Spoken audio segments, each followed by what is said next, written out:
Hello students, जय हिंद, हिंद की जय।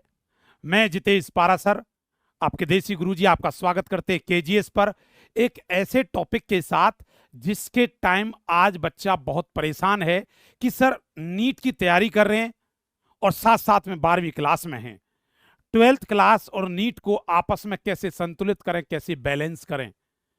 आपका क्वेश्चन जायज है और ये हर बच्चे के साथ है। वो बच्चा जो नीट की तैयारी करता है, नीट का लेवल बहुत अच्छा जा रहा है, पेपर का लेवल है तो बोर्ड का लेवल भी कोई हल्का नहीं है, वो भी बहुत अच्छा जा रहा है। मैनेज करें तो कैसे करें, टाइमिंग मैनेजमेंट नहीं हो पाता है, समय निकल जाता है। बहुत एक्स वाई जेड क्वेश्चन है बच्चे को। पता है कोई काम सिस्टम से किया जाए तो सिस्टम से किया हुआ काम आपका सफलतापूर्वक होता है और फ्रूटफुल भी होता है, लेकिन उसे सिस्टम को कैसे बनाया जाए। देखिए, ऐसे बच्चे जो स्कूल के हैं, स्कूल के साथ ही मैनेज करना आपको नीट की तैयारी। आपको मैं एक ऐसा किस्सा सुना रहा हूं और जो सच है, हकीकत है। एक ऐसा लड़का, ऐसे और भी केस है, जिसने आईआईटी जेई निकाल दिया और वो बच्चा पता लगी कि भैया 12वीं में फेल हो गया। क्या रहा है ऐसी पढ़ाई का? बताइए क्या रहा है शायद आईआईटी जेई क्लियर करने का? क्या फायदा रहा? एक ऐसा बच्चा, मैं नाम नहीं लूंगा, बहुत बड़ी टॉप कोचिंग में पढ़ता था, आज वो मेरे पास 12वीं के री का एग्जाम पढ़ने आ रहा है। कोटा से आया पढ़ने के लिए, चला गया था वहां, री आ गई जी हमारी। अरे क्या फायदा ऐसा? क्योंकि एक्चुअल में उसकी बैलेंस नहीं हो पाई थी कि स्कूल और उसको कैसे मैनेज करें। ऐसे ही कुछ टिप्स आपके सामने लाया हूं। जब 15-16 साल का तजुर्बा रहा तो वो चीज आपके सामने पेश करने की कोशिश कर रहा हूं। आप सुने और समझें कैसे। देखिए, स्कूल के साथ अगर नीट 2026 में, और कैसे टारगेट बनाना, 700 प्लस का टारगेट रखना है। आपके 3 ही सब्जेक्ट हैं, कोर सब्जेक्ट, उनको कैसे बनाना है। लेकिन जब आप स्कूलिंग दुनिया में होंगे तो वहां 2 सब्जेक्ट और भी पढ़ने पड़ेंगे, 2-3, उनको कैसे मैनेज करें। देखिए बच्चे, सबसे पहले मैं ये कहना चाहूंगा कि कोई भी बच्चा जो 12th के साथ साथ अपने स्कूल को मैनेज कर रहा है, उसके लिए पहला पॉइंट ये कि बेसिक कॉन्सेप्ट जरूर क्लियर करो। अगर बेसिक कॉन्सेप्ट क्लियर नहीं है तो बेकार है वो कोचिंग जिसके लिए तुम पढ़ रहे हो, बेकार है वो स्कूलिंग जिसके लिए तुम नंबर लाने की सोच रहे हो। अगर बेसिक कॉन्सेप्ट क्लियर नहीं है, सबसे पहला काम बेसिक कॉन्सेप्ट पे करना है। एनसीईआरटी ही भगवान है। जी हां, एनसीईआरटी ही भगवान है, वही मूल मंत्र है, क्योंकि एनसीईआरटी ही पर ही आधारित सब कुछ बना है। उसका बेसिक कॉन्सेप्ट क्लियर हो, एनसीईआरटी लेवल में क्या है कैसे समझें, फिर उसके पास आप कभी जाते हो, देखा होगा, सुना होगा, आईएएस यूपीएससी कलेक्टर की तैयारी कर रहे हैं तो कहते हैं जाओ पहले कुछ दिन एनसीईआरटी पढ़ के आओ। अरे एनसीईआरटी आधार है, चाहे वो नीट, जेई, यूपीएससी, कोई भी कितना बड़ा एग्जाम हो, आप एनसीईआरटी बेस्ड जो एग्जाम हो उस पर फोकस करें। बेसिक कॉन्सेप्ट क्लियर करने जरूरी हैं। और सबसे बड़ा जो काम है वो है समय सदुपयोग, टाइम टेबल। जी हां, टाइम टेबल कैसे मैनेज करें। अब टाइम टेबल क्या होगा, बच्चा स्कूल से आ रहा है, और माफी चाहता हूं पेरेंट्स के साथ भी है, भाई लगता कि बच्चा ये नहीं कर रहा, यार बच्चा क्या क्या करे है। वो स्कूल से आ रहा है, फिर पढ़ रहा है, फिर कोचिंग क्लास इतनी देर में हो गया, और वैसे ही रात छोटी हो तुरंत ही, और फिर पढ़ने लगा तब 1-2 सब्जेक्ट पढ़ पाया, रात हो गई, फिर सुबह भागा। उसकी लाइफ साइकिल ऐसे चलती है। एक स्पेसिफिक टाइम टेबल बनाओ, उस स्पेसिफिक टाइम से आपको लगेगा कि जिंदगी एक सही मैनर में चल रही है। लेकिन टाइम टेबल नहीं बना रहेगा तब तक तो ऐसा लगेगा भगदड़ी चल रही है। टाइम टेबल बनाओ, और उस टाइम टेबल को, बच्चे टाइम टेबल पे भी वीडियो बनाई है मैंने। कुछ बच्चे कहते हैं सर टाइम टेबल ही कैसे बनाए, उस पर भी पर्टिकुलर वीडियो है। तो टाइम टेबल आप बनाओगे तो स्कूल में कैसे कवर करें, दोनों को कवर करना है, स्कूल साथ साथ में बेटा आपका नीट।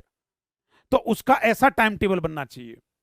डेली कोई रिवीजन कर रहे हो तो डेली का काम डेली करो, डेली रिवीजन में रखो लास्ट क्लास को, जो तुमने कल पढ़ा है। क्या कल पढ़ने वाले को ज्यादा समय लगेगा? नो सर, कल पढ़ने वाले को ऐसे देख लिया, हो गया, ये तो हो गया, ऐसे करना है।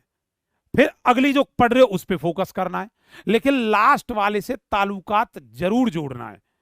अब अगली क्लास में फिर लास्ट वाले से जोड़ा तो तुम्हारे माइंड में वो बना रहेगा क्लियर है? तो उसके साथ साथ क्या करना है, डेली रिवीजन रखना है। रिवीजन बहुत जरूरी है। कितना पढ़ते जाओ, नया कोई फायदा नहीं अगर रिवीजन नहीं है तो पढ़ाई न्यूट्रल हो जाएगी। तो उस टाइम पर रिवीजन साथ के साथ रखो। कभी तुमने सुना है जो टॉपर होते हैं, टॉपरों को बयान क्या होते हैं? वो टॉपर भी बयान ये देते, साथ का काम साथ साथ करते रहो, डेली का काम डेली करो। पागल है वो? नहीं नहीं, इतने बड़े मोटिवेटर कहते हैं डेली का काम डेली करो बच्चे।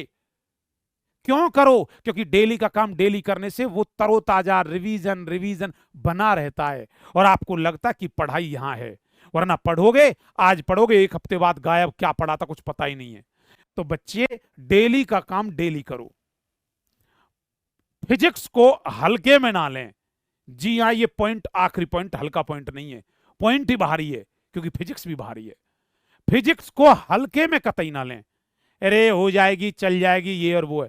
अरे आपके बैचेज आ रखे हैं, केजीएस पर आप बैच ज्वाइन करें, पढ़ रखे हैं, आप जहां भी पढ़ रहे हैं, सेल्फ स्टडी कर रहे हैं, पढ़ रहे हैं, बस इतना मैं कहना चाहूंगा, फिजिक्स को हल्के में ना लें। शिद्दत के साथ पढ़े, कॉन्सेप्ट के साथ पढ़े, न्यूमेरिकल अप्रोच के साथ पढ़े, लेकिन पढ़ें उसे टाइम दें। टाइम स्लॉट यहां मिलना चाहिए अलग से, वही है फिजिक्स का। और अगर आप अपना मिशन, कोई अपनी पहचान बनाना चाहते हो, तो मैं ये कहना चाहूंगा आपका मिशन ही आपकी पहचान होना चाहिए। डॉक्टर सोचा तो डॉक्टर ही बनना है। कभी जाओगे रिश्तेदारी में इधर उधर, तो अगर ये जहम में आए अरे डॉक्टर बनना, तो नहीं, एक्चुअली वो पार्टी वार्टी मुझे ज्वाइन नहीं करनी, मैं पढ़ाई पे ध्यान देते हैं। क्यों? क्योंकि तुम्हारे अंदर का जो जुनून था वो जागा पड़ा था, डॉक्टर बनना है। हर वक्त सोते जागते उठते बैठते मिशन डॉक्टर बनना है। अगर ये सोच के पढ़ोगे ना, कोई ऐसा है ही नहीं जो तुम्हें डिस्टरबेंस कर जाए।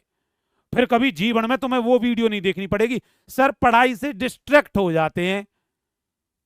अरे एक ही टारगेट है, स्टैक बना के लाइन, अपना मिशन ही हमारा सब कुछ है, और वो मिशन तुम्हारा बनना चाहिए डॉक्टर का। कैसे बनाना, उसके लिए टाइम टेबल का सदुपयोग करें तो करना पड़ेगा, जिस टाइम टेबल में उसमें जीना पड़ेगा, कुछ दिनों के लिए ही सही, लेकिन अपनी पढ़ाई को प्राथमिकता देनी पड़ेगी, तब डॉक्टर बनेंगे आप। और इस तरह से आप स्कूल के साथ बहुत अच्छे तरीके से आप अपने कॉम्पिटिटिव दुनिया और कोचिंग की दुनिया और स्कूल की दुनिया दोनों को बड़े अच्छे से बैलेंस कर पाओगे। स्कूल में नंबर भी अच्छे आएंगे और आपका सिलेक्शन भी अच्छा होगा, अच्छा गवर्नमेंट कॉलेज मिलेगा। मैं उम्मीद करता हूं जिन बच्चों को मैं बोल रहा हूं शायद वो अच्छे से समझे होंगे, इसीलिए इन पॉइंट्स को ध्यान रखें। पहला बेसिक कॉन्सेप्ट, दूसरा एनसीईआरटी ही आपका बेसिक मूल मंत्र भगवान है कतई। टाइम टेबल आपका दोनों तरीके से मैनेज करके बनाना है, स्कूल से अरे उसमें सैटरडे संडे का भी इंक्लूड करो, जिस दिन स्कूल नहीं जा रहे हो उस दिन क्या करेंगे, उस दिन का भी टाइम टेबल हो। डेली रिवीजन करो लास्ट क्लास का, और साथ साथ में बेटा फिजिक्स को बिल्कुल प्रॉपर तरीके से लेके चलो, और आपका मिशन ही आपके लिए साकार सिद्ध होगा जब आप उसे अपने मन में उतारोगे। उम्मीद करता हूं आप समझे होंगे। इसी के साथ आप सभी को जय हिंद।